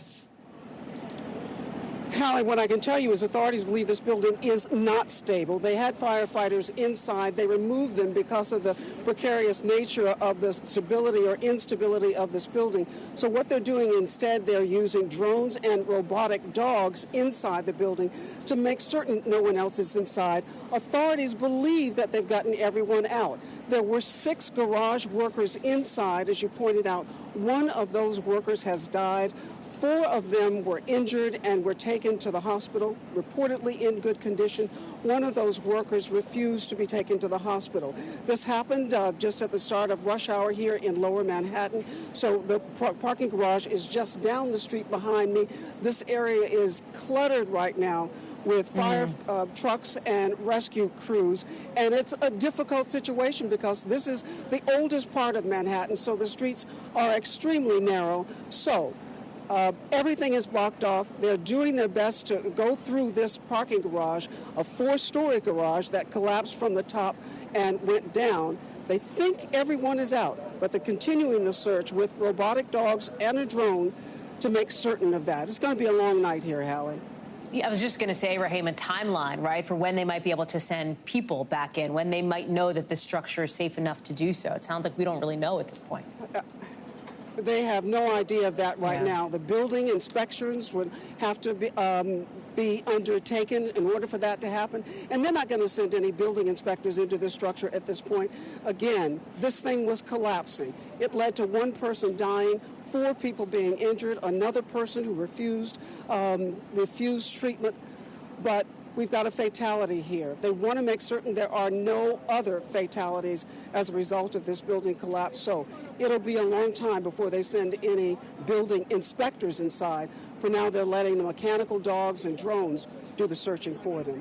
Hallie? Rahema Ellis, thank you very much for being there live for us on scene and keeping an eye on all of that. We'll look for updates as we get them. A couple of cases tonight getting national attention with apparently shots fired first, questions asked later. 1 person hurt, another dead, each for what seems like a simple mistake. In one instance, ringing the wrong doorbell. In another, turning up in the wrong driveway, with real fear and real questions tonight about how people can and should protect themselves. Let's start with Kansas City, where we're learning tonight that 84-year-old Andrew Lester is out on $200,000 bail after felony assault charges against him. He surrendered himself 5 days after shooting a black teenager, 16-year-old Ralph Yarl, in the head and arm. Prosecutors say Lester fired through a glass door when Yarl mistakenly rang his doorbell instead of a neighbor's when he was trying to pick up his twin brothers.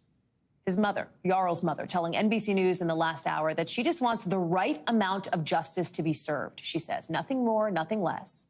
After meeting behind closed doors with the prosecutor in Clay County. Yarl is recovering at home from that attack, hours after a bunch of his classmates walked out of school to support him. Watch.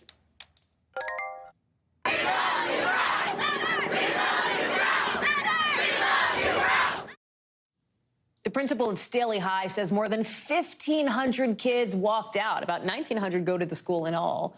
You had teachers joining in, people in the community joining in. It is clear that there are so many people who care about his story. But while Ralph Yarl is alive and recovering and could maybe one day speak about what happened to him, Kaylin Gillis will not. She's the 20-year-old killed after she and 3 friends turned up the wrong driveway in a rural area about 60 miles north of Albany, New York. Police say a 65-year-old white man shot at their car while the women were trying to turn around and go and get back on the right road. He is now in custody, with his lawyer just now calling it a series of errors leading to tragedy. We'll have more on that with our Miguel Almaguer in just a second, but I want to start in Kansas City, where Maggie Vespa is live. We have heard now from Ralph's mother. His lawyer says they're satisfied with the charges. Tell us more about sort of the family's response to this as Ralph Yarl himself is recovering from this traumatic brain injury.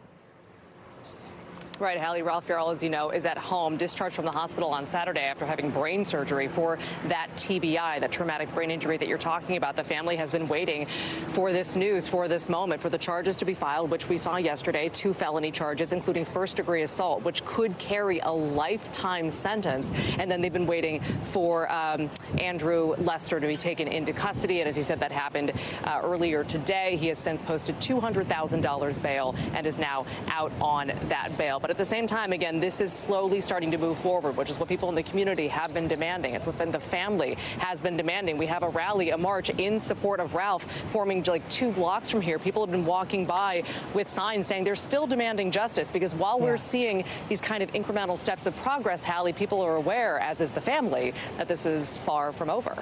We talked about 24 hours ago, Maggie, how this was getting attention from so many high-profile people online, these celebrities coming out saying, hey, what if this was your kid here? The world is watching. His GoFundMe just hit like $3 million+ from more than 80,000 people.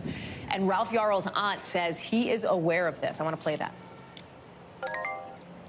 He sees that there's a lot of love in America.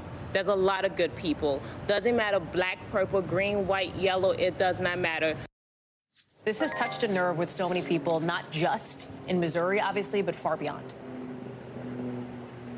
Absolutely. I mean, you saw, let's just start first in Missouri. That video of the kids walking out of school, 1,500+ kids, is absolutely stunning. It's way larger, frankly, than our crew expected when they went to that high school, Ralph Yarl's high school, earlier today. But as you said, it goes well beyond Kansas City and well beyond Missouri. Halle Berry, Viola Davis tweeting and posting saying that things like, as you said, what if this was your child? This should not happen, demanding charges in this case. President Biden yesterday calling Ralph Yarl, talking to him about everything from his future hopes and dreams, majoring in chemical engineering at Texas A&M, to his love of music, and then also talking to him about the president's goal and the White House's goal to end gun violence in America. So Ralph Yarl and his family have told us they are very aware of the spotlight of the nation and kind of the eyes of the nation on his case, on his story. The family tells us he's buoyed by this. In fact, the family attorney telling us he was on cloud 9 yesterday after talking to the president. But the family and the family attorney also very quick to bring it back again to that fight for these charges and to see this case really come to fruition, Hallie. So they don't want to get distracted, but they're very aware. Maggie Vespa live for us in Kansas City. Thank you. I want to go down to Miguel Almaguer, who is following the case, of course, of that 20-year-old woman who was shot. Her friends trying to turn around in a driveway after apparently kind of getting lost in this rural area north of Albany. Talk us through it, Miguel, and what else we're learning about her tonight. Well, the sheriff tells us 20-year-old Kaylin Gillis was shot and killed Saturday night when the SUV she was in accidentally pulled into the wrong driveway. It happened in remote Washington County when investigators say Gillis and her friends, who were in 2 vehicles and a motorcycle, couldn't find a nearby home they were looking for. As the SUV was turning around, investigators say Kevin Monahan walked out of his home and fired 2 shots at the vehicle. Gillis, who was in the front passenger seat, and her 3 friends never got out of the car and never posed a threat to Monahan, according to the sheriff. Now, Monahan has been charged with murder, and he's in jail tonight, Hallie. What about the guy, you talked about the person who shot at the group in jail. Where does that story go next? And what are we hearing from his attorney? His attorney, I know, has said that it is a series of errors, I think he described it as. Yeah, that's right. He didn't say much beyond that, but he is expected in court tomorrow. He's pled not guilty. His attorney did say this was a series of errors that led to this tragedy. Meantime, we should also add that Kaylin's family has released a statement. It does read in part that Kaylin was a kind, beautiful soul and a ray of light to anyone who was lucky enough to get to know her. She was just beginning to find her way in the world. Just a tragic shooting here, Hallie, that took the life of a 20-year-old who simply went down the wrong driveway. Miguel Almaguer. Miguel, thank you very much. I appreciate it. The Wall Street Journal today says they are disappointed that their reporter, Evan Gershkovich, and his appeal to get out of prison in Russia has been denied. Look at some of the pictures that we've seen out of court in Russia today. It's Gershkovich. He's in this, I mean, look at that. He's in like a glass box. This is how Russia rolls. This is what they do in their court hearings. And you see him there, crossing his arms, plaid blue shirt. He's got jeans on, making eye contact with some of the people in the room. The U.S. ambassador to Russia, Lynn Tracy, was able to speak with Gershkovich. She spoke to reporters, to others outside of court today about that conversation. Listen. I can report that he is in good health and remains strong despite his circumstances. I want to bring in Kaylin Gillis, who covers the White House, who is joining us now. And Kayla, this was not an unexpected moment. There was not, I think, any expectation that Gershkovich was suddenly going to be released on like a pretrial detention motion, right? However, it is still significant in his case and in these steps that will move forward, and that in the pressure on the Biden administration to get him and Paul Whelan out of Russia. Yes, and his team, Hallie, had been asking for him to be placed on house arrest. They had suggested that they could make good on some $600,000 in bail, and that was all denied. So what happens next is he's going to be held for about 6 more weeks in pretrial detention until May 29th. Of course, Russian authorities can always extend that date to whatever date they would like, because unlike here in the U.S., there is not a right to a speedy trial over in Russia. We know that Paul Whelan, an American technology executive who is still imprisoned in Russia, after he was first detained, it took more than a year for his case to see trial. He was convicted on espionage charges, and we know, Hallie, from cases, unfortunately, the many cases that have come before this, that it's nearly impossible for any of these espionage cases to result in anything other than a guilty verdict. So certainly the facts and the statistics are not in Gershkovich's favor, but we'll see what happens in the intervening weeks. This is coming at such a tense moment, as you know, between the U.S. and Russia because of Russia's invasion of Ukraine. And it's notable that this week, just recently, we've seen Vladimir Putin go to Kherson, go to basically the front lines of one of the regions where the fighting is strongest, as the Ukrainian president, Volodymyr Zelensky, has also made a visit to the front lines as well. And there's sort of this lying in wait for a suggested Ukrainian offensive that is suggested to be coming at some point this spring that we're still waiting for. It's still unclear, Hallie, exactly when that visit by Russian President Vladimir Putin took place. The BBC reporting that some comments that he had made about the Russian Orthodox Easter on April 16th coming up. So there's still some facts around that video that are in question about exactly when it took place, but it does come at this moment of tension. The White House is well aware of that. Press Secretary Karine Jean-Pierre today was asked about this situation. She says that every available channel between the U.S. and Russia is open, that they are discussing at all levels the possible release of both Gershkovich and Paul Whelan, that executive that I just mentioned, who remains imprisoned in Russia after about 4 years. We'll see what happens from here. Kaylin Gillis, thank you very much. Live for us there outside the White House. Appreciate it. So listen, just 16 minutes triggering an all-day frustration fest and thousands of delays for people trying to fly Southwest tonight. Operative word being trying to fly Southwest because there's been yet another system failure for the airline, and now there's more than 2,000 flights delayed. More than half of all of its flights for the day. That number's actually been a little bit updated since we showed it to you last. Southwest says it asked the FAA to ground its planes for a little bit this morning after it discovered what it called, and I'm quoting here, data connection issues resulting from a firewall failure. But even though the ground stop, 16 minutes, was shorter than it probably takes you to get through security at the airport, people are still feeling the effects of this thing hours later. You are not having deja vu. It was only a few months ago in December that Southwest had to cancel thousands of flights because of a different computer failure with its scheduling system. There was so much frustration over that the company's COO had to testify on Capitol Hill, apologizing and saying at the time that Southwest was working to avoid putting our customers and employees in that situation again. NBC's Tom Costello joins me now. How did this happen, and how does Southwest get back on track, both in a micro and macro way? Alert, alert, alert. What? I got new numbers. Lay it on me. 2,200 flights now canceled, 52% of their daily schedule. That's not great. I meant to say, no, sorry, delayed, not canceled. Yeah, still. Delayed, not okay. canceled. But what I'm hearing from you is that the delays are actually growing as we head into the evening. So it's gonna continue to cascade until they get to the end of their day, as you'd expect, effect, because this always happens, right? We see it in the winter with bad snowstorms. We see weather involved, and then this is, of course, not weather related, but it cascades. And so you're right, it didn't last that long, as you suggested, but then once you start tripping the whole system up, it takes forever. I think it's going to take till the end of the day. They say the system is up and running again. But to your question, you know, yeah, we had this big problem over the Christmas break, right in the last week of December, when they had a total meltdown. 6,700 flights canceled. 2 million passengers were in some way stranded. So here's what the airline says it's going to do to try to fix it. And they're spending a total of $1 billion on upgrades and fixes to all of this. That's a big deal.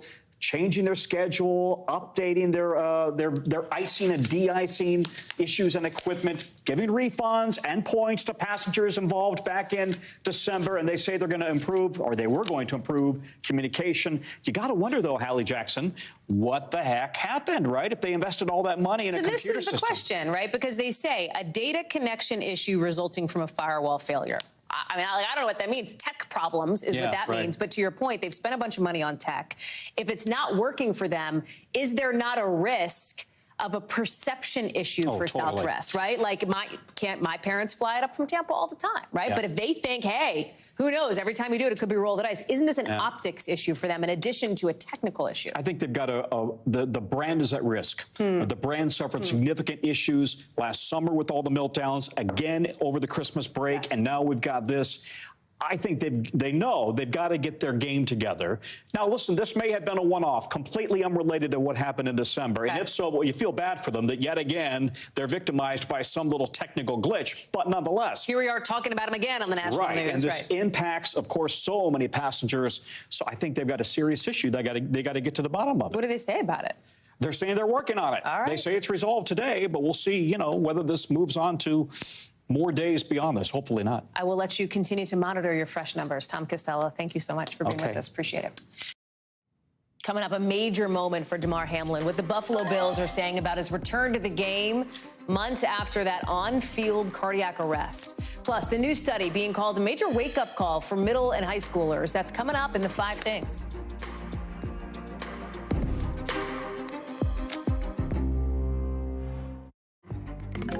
The governor of Florida, Ron DeSantis, is far from Tallahassee tonight. He is here, where I am, in Washington, D.C., partly to show that his not even announced campaign is not already fizzling out. He's at this event, and it seems like he's hoping to win over lawmakers to his side as opposed to the side of former President Trump ahead of an expected 2024 presidential run. There are lots of Republican lawmakers there representing districts from all around the country. Several of them walked into this thing in just the last couple of minutes. It's happening, like, again, as we speak, not too far from where we're sitting. You've got people throwing their support behind DeSantis, like Congresswoman Laurel Lee, the first endorsement for the governor from a Florida member of Congress. You have to think that is a relief for Mr. DeSantis, the governor, as he's been watching members of his state's delegation defect over to former President Trump and not him. All of it as DeSantis is continuing to fan the flames of this feud between him and Disney, threatening the company with everything from expensive inspections to new toll booths to maybe even a state prison, right on the edge of the state's biggest tourist attraction. NBC's Ryan Nobles is joining us now. This is like a fascinating bit of political jujitsu, it seems, because here you have Ron DeSantis. My take is, obviously coming here, he's got business to do, whatever, but also showing, hey, I'm not going to flame out. Like, if I go in this thing, I'm going to be in it. Here's what I'm going to do. Here's why I'm the real deal, it seems. Yeah, I think you're right, Hallie. And I do think that, it's an interesting position to put many of these members of Congress in because they find themselves in a position where they either have to pick someone in the form of President Trump who's already announced that he's running and is in the race versus an expected candidate in the form of the current governor, Ron DeSantis. And we've already seen one of those members of Congress who went into this meeting, and Congressman Lance Gooden of Texas, walk out and then issue a statement announcing that he's endorsing Donald Trump. So, this is... I'm sorry. He went into the meeting with Ron DeSantis and then came out of the meeting and said he's endorsing the other guy. That's exactly right. He put out a statement saying he met with Governor DeSantis. He appreciated the fact that he had the chance to meet and talk to him, but he felt as though Donald Trump is the better candidate right now. So, you know, this is all against the backdrop of Donald Trump increasing his attacks on Ron DeSantis, and DeSantis really not pushing back on Trump at all. You know, Trump put out a statement on his Truth Social channel today saying DeSantis is being absolutely destroyed by Disney. His original PR plan fizzled, so now he's going back with a new one in order to save face. Disney's next move will be to make the announcement that no more money will be invested in Florida because of the governor. So, you know, we saw DeSantis at one point kind of mildly criticize Trump, bring up the fact that the issue in New York was the result of an alleged affair with a porn star. Since then, he's really been hands off as we await the anticipation of an announcement, which could come maybe in the next few months. Can we just do some real talk? Ryan Noble, 6:30 on a Tuesday. Like, let's just lay some cards on the table here. It is April of 2023, and I wonder, you know, I cover politics. You are a political reporter, but sometimes there's like the political sort of punditry that just sort of talks, right? And they want something to talk about. And is this something where it's like something to talk about with Ron DeSantis, considering, number one, how early it is? Yes, his poll numbers are definitely softer compared to where they used to be after Donald Trump got that kind of indictment bump, if you will, among the Republican primary base. But I just wonder, Ryan, and you can tell where my head is on this, but like, if it's just so early to be talking about what could happen 7 months from now. We don't even have a field. We don't even have a debate date set. We just know the month. Yeah.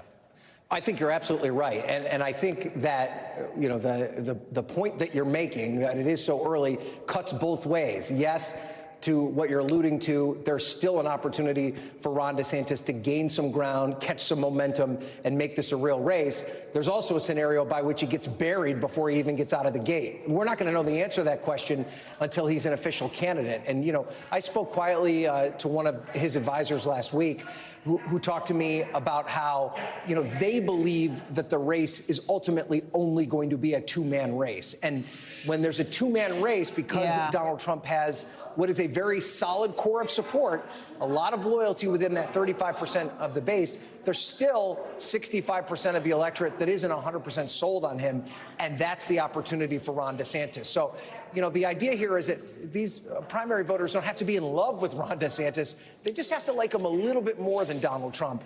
And we're not going to really know whether those voters are ready to make that calculation until he is an official candidate. He's in the race. We have debates. We see where the donors lie. And, you know, yes, Donald Trump's racked up some congressional endorsements. There's a whole lot of Republican members of Congress who have yet to weigh in at all. So we're a long way away from this thing being settled. Ryan Noble's live for us on Capitol Hill. Ryan, thank you. Always good to chat with you. Appreciate it. Let's get you over to the 5 things our team thinks you should know about tonight. Number 1, a 24-hour ceasefire happening now in Sudan is supposed to be in effect until noon Eastern time tomorrow, but there have been reports that it is breaking down already. Reports of gunfire, for example. The U.S. Embassy there is telling Americans who are stranded, caught in the middle of this basically military issue in Sudan, that there's no plan for coordinated evacuation. They're being told to shelter in place. Fighting started over the weekend between the country's army and a paramilitary group, killing at least 270 people, according to officials. At least 2,600 have been hurt. Number 2, the Los Angeles School District and the Teachers Union have gotten to a tentative labor contract agreement today. It means more money, a 21% salary boost, smaller class sizes, and access to counseling. It comes after teachers went on that 3-day strike last month that shut down schools in one of the biggest districts in the country. Union members still have to vote to greenlight this agreement. Number 3, the movie Rust will start production again Thursday in Montana, according to 2 sources close to that production. The film, remember, stopped everything back in 2021 after its cinematographer, Helena Hutchins, was shot and killed when a prop gun that Alec Baldwin was rehearsing with fired a live round. He has pleaded not guilty to involuntary manslaughter. Baldwin is supposed to be on set Thursday and throughout the production. Number 4, a new study out today says up to 1 in 4 students have reported misusing ADHD prescription drugs over the past year, basically using that medication without a doctor's prescription or for reasons that don't have to do with like a medical thing. Experts say this is a major wake-up call. Schools where more students were treated for ADHD saw higher levels of this kind of abuse. Same thing with schools where there are reported higher rates of binge drinking. Number 5, a T-Rex skeleton sold for more than $5 million at auction in Zurich, Switzerland today. Nearly 300 bones dug up from 3 different locations in the U.S. The skeleton's name is Trinity. It is 38 feet long. A legit incredible scene in Buffalo today with Bills safety Damar Hamlin saying he is ready to get back to playing football less than 4 months after his heart stopped on field after a tackle during a primetime game. Listen to what Hamlin said. Riding a roller coaster of emotions. I'm taking it one day at a time, and I'm trusting God, you know. I'm walking by faith. The Bills GM says Hamlin's been cleared by 3 specialists to play football and get back to team workouts, and said Hamlin is in a good headspace to come back and make his return. Hamlin said this whole thing's been life-changing, but not the end of his story. Sam Brock is joining us now, and I'm having like feelings, right, about watching Damar Hamlin, let's say in the fall, play his first football game again, his first regular season game, because the horror of that hit that he took and watching him motionless on the field, how serious that was, I think impacted people, not just football fans like us, Sam, but people like around the country here. It raised such questions about this sport and our obligation to the players who are part of this sport. So much came up, and here is Hamlin for the first time in this news conference coming out and saying, I'm ready to get on that field again. He's just so joyous, Hallie, and he's just so inspiring to watch. But I was going to make the exact same point that you did 10 seconds ago, which is that you don't have to be a sports fan to appreciate what happened, because a nation's attention was captivated by that football field. There is no parallel in the history of sports to what happened last January with Damar Hamlin getting into what was a relatively normal hit with T. Higgins, a wide receiver, not getting up, and then a world watching him effectively die on a football field and then come back to life. That is what we witnessed. And here is this guy. I talked to a cardiologist, Hallie, about the likelihood of something like this happening. How common is it? She told me it's typical, or at least more common, I should say, for baseball and for hockey, because there's objects that are flying into you, whether it's a ball or it's a puck. But to just absorb a hit like this and to experience commotio cordis, which is what Hamlin said the diagnosis was, where you get hit in the heart and it actually creates cardiac arrest, extremely rare for football, and yet it happened here. And somehow today, Hamlin was back out there on the football field, on the practice field, with full intention and clearance of playing this season. It is remarkable. There's not an adjective in the American vocabulary that could describe how incredible this is. And he is completely confident. So are doctors in this case. Take a listen to what both said. I've been beating statistics my whole life, you know, and some people might say that coming back to play might not be the best option. But that's their opinion. And like I said, I've been beating statistics my whole life, so I like my chances here. In my opinion, it would be lightning striking twice in the same place.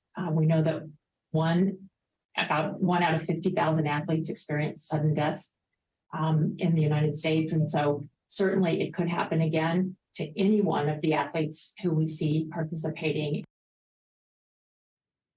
Hallie, notable that Brandon Beane, who was the general manager for the Bills, said that there were 3 specialists that looked at Damar Hamlin, as well as in-house doctors, and that they all were unanimous in their consent that he is good to go, good to play. They were in lockstep, according to Beane. So the sports fans and apparently Bills fans and Damar Hamlin should feel confident about the next steps here. Sam Brock. Sam Brock, thank you. We could talk for 25 minutes about this, but time is finite, even on streaming. Sam, thank you. Appreciate it. When we come back, a pretty disturbing story that's just getting a bunch of top officials in Oklahoma suspended from a sheriff's association. This is an update to a story we told you about not long ago. We're going to have more coming up right after the break.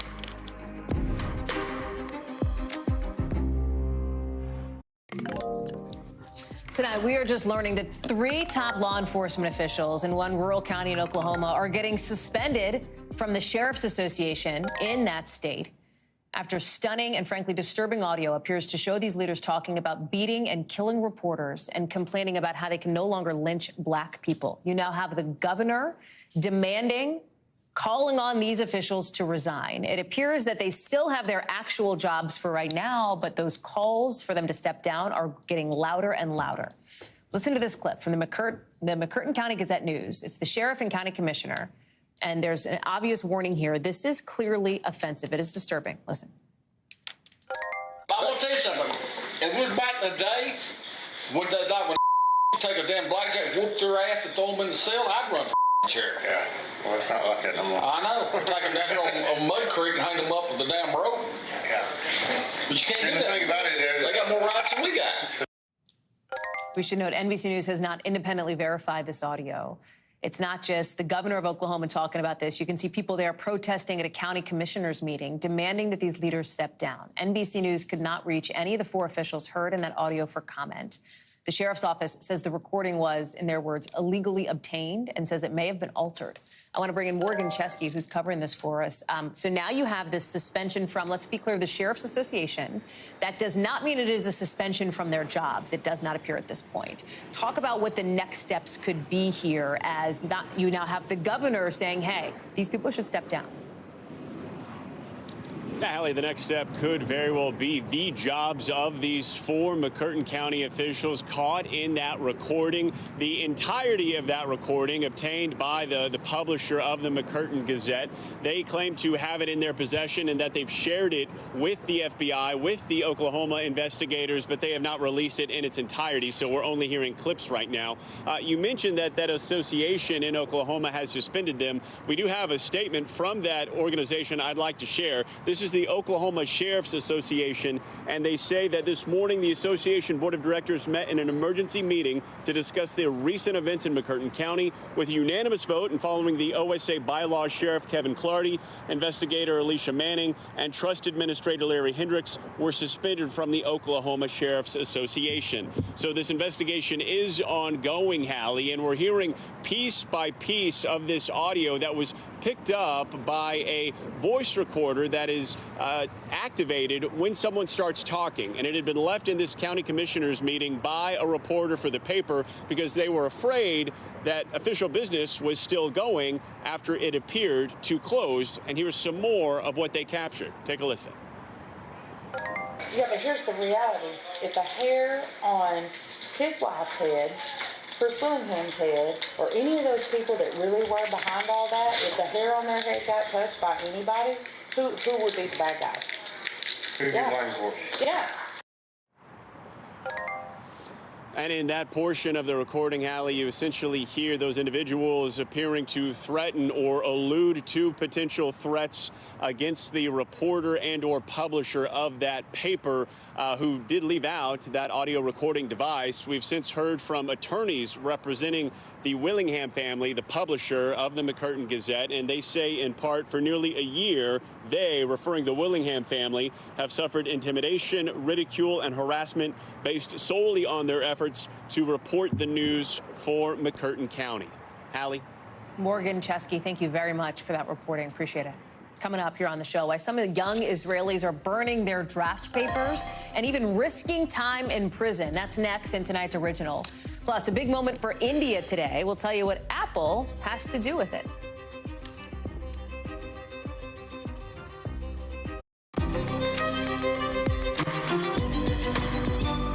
Today, another shooting attack by a Palestinian has hurt 2 Israelis in Jerusalem, with 6 Palestinians hurt after an Israeli Defense Forces raid in the occupied West Bank. All part of a wave of violence that has killed more than 100 people this year alone, and as protests against Israel's far-right government and its planned judicial reforms show no sign of stopping.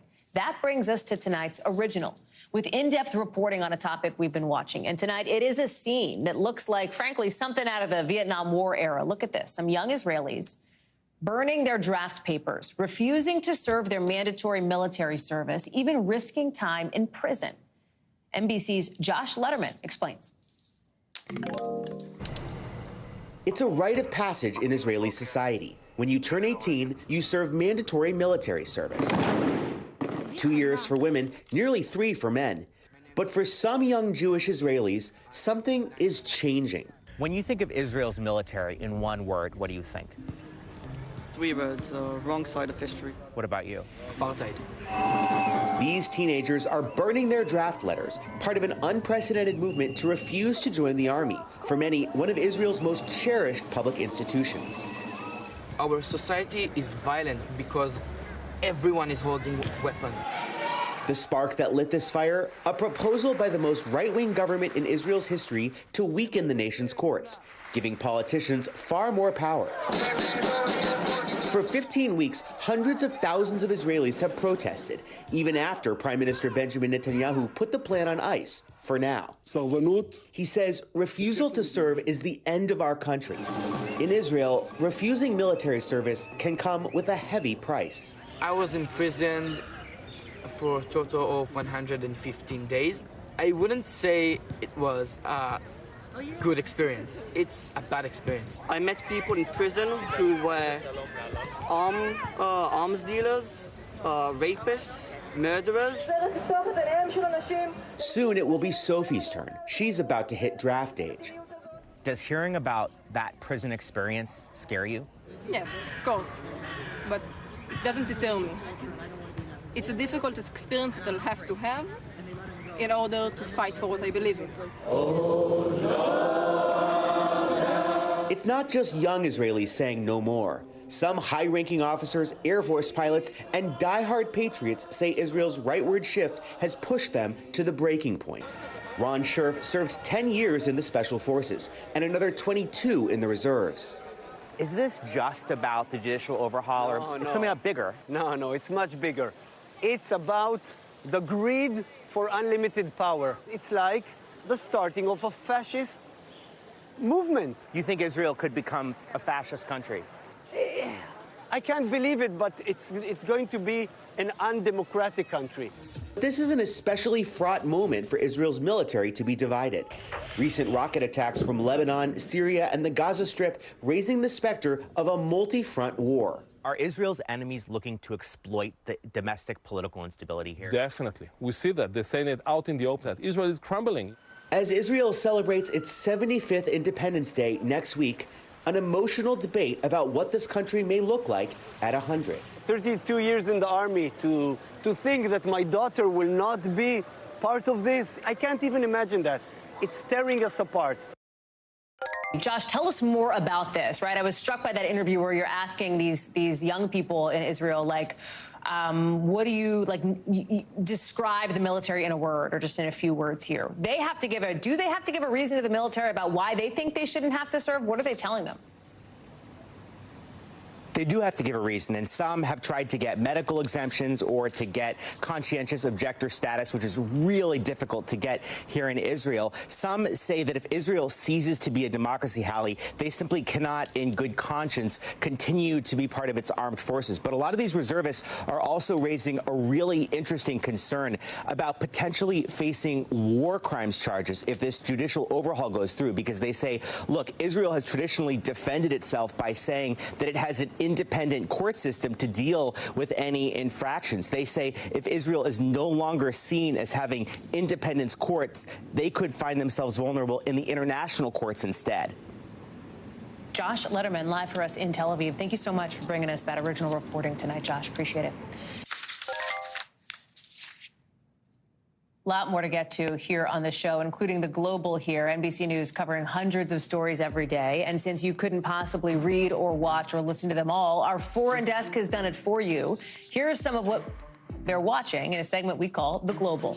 From Germany, at least 4 people have been badly hurt after a stabbing in the western part of the country. Nobody's been arrested. Police say at least one of the attackers has escaped. All the victims are citizens of Germany. Police say they're still looking into what happened. From Italy, officials have captured a bear in the northern part of the country that killed a runner earlier this month. The bear was supposed to be euthanized, but that's been put on hold by a court. Police say there have been more and more human-bear encounters in this part of the country. They're trying to figure out what to do about it. From India, Apple has just opened its first physical store in the country today. The company says it's one of the most energy-efficient locations in the world, running on 100% renewable energy. Another store will open Thursday in the capital of Delhi. Still to come, a huge hit song getting yanked off a bunch of streaming platforms now. We'll explain why next and what AI has to do with it.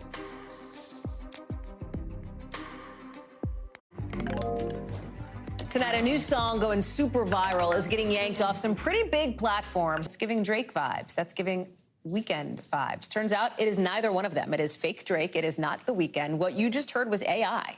a piece of software, basically, mimicking the voices of Drake in The Weeknd, put together by a creator known online as Ghostwriter977. The song's called Heart on My Sleeve, and people have played it millions of times on all sorts of platforms until now. Because a music publisher for the artist is having this fake track pulled off some legit services like Spotify, Apple Music, and Tidal. Gotti Schwartz joins me now. It's a fake song that was a big hit, but now you can't listen to it because it can't get streamed. Help us understand all of this, right? Because there's some real potential risks to artists here. First of all, it's viral. It's kind of slaps. I mean, I don't know. Were you bobbing your head a little bit while I was playing? I was thinking right? in my head, God, this song slaps. That's exactly what I was thinking. So here's the thing. Because it's viral, we should approach it with a little bit of skepticism. Look, this could be something that wasn't created with AI, or it could be totally generated by AI. We just don't know because there's a mystery behind the creator. But then I was like, wait a minute. If somebody wanted to do this, how would they do it, right? So I know you don't like it when we put our phones during our live shots. Oh my God, you're going to play music off your phone. Do I have permission? Hold on. We're going to do something even better. Okay, so here's the thing. I asked ChatGPT. I was like, all right, let's write a rap about Hallie Jackson in the style of Drake, okay? Yeah, and then I'm going to text it to you right now. It's ridiculous. So then we're just going to go to this thing that I downloaded from the App Store, and then we're just going to tell me if you get it on your phone there. Here's Drake. On my phone? Okay, and I'm about to rap. Yes, I just did it. I just sent it to your phone. Ready? Okay, hang on. I got to go get my phone. Yeah, it's your boy Drake, and I'm feeling kind of fresh. Gotta give a shout out to the queen in the news. She's the best. Hallie Jackson, yeah, you know her name. She's on NBC, and she's killing the game. Then I press stop, generating voice. AI is doing its thing.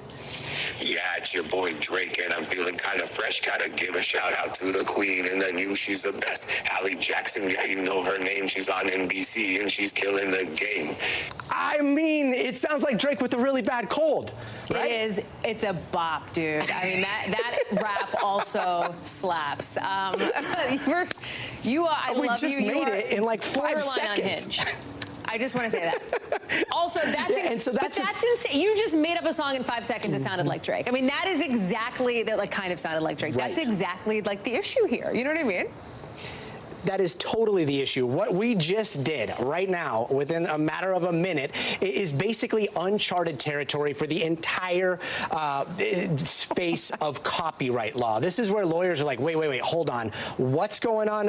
And, Universal Music Group, they saw what was going on. They put out a statement. They are asking a lot of those distributors to start pulling that down. I want to read a little bit of their statement here. These instances demonstrate why platforms have a fundamental legal and ethical responsibility to prevent the use of their services in ways that harm artists. We're encouraged by the engagement of our platform partners on these issues as they recognize the need to be a part of the solution. So they are looking for solutions, but really the solution is a concerted effort to make sure something is actually recorded by the person that's saying that they're recording it or using somebody's likeness and their voice. And the issue is a lot of these AI services have already crawled through the web, have already ingested all of this information, absorbed it, and are now able to do almost perfect replication. So it's a very weird new world, Hallie. But I'm going to finish your rap, and I'm going to send you the whole thing. Dude, you got a side hustle ahead of you. I mean, I'm excited for DJ Jazzy Gotti. It is a real thing for you, and I'm excited to be a part of your new empire. Gotti Schwartz, thank you. Thanks very much. Appreciate you. Borderline unhinged. It's how we roll right here on NBC News Now. That does it for this hour and for the one before it. And if you missed any of it, catch up on the latest reporting and newest interviews from our team. You can find us anytime in so many places. Peacock, Roku, Pluto TV, Tubi, Hulu, NBC News YouTube. Top stories. Picks up our coverage right now. Thanks for watching our YouTube channel. Follow today's top stories and breaking news by downloading the NBC News app.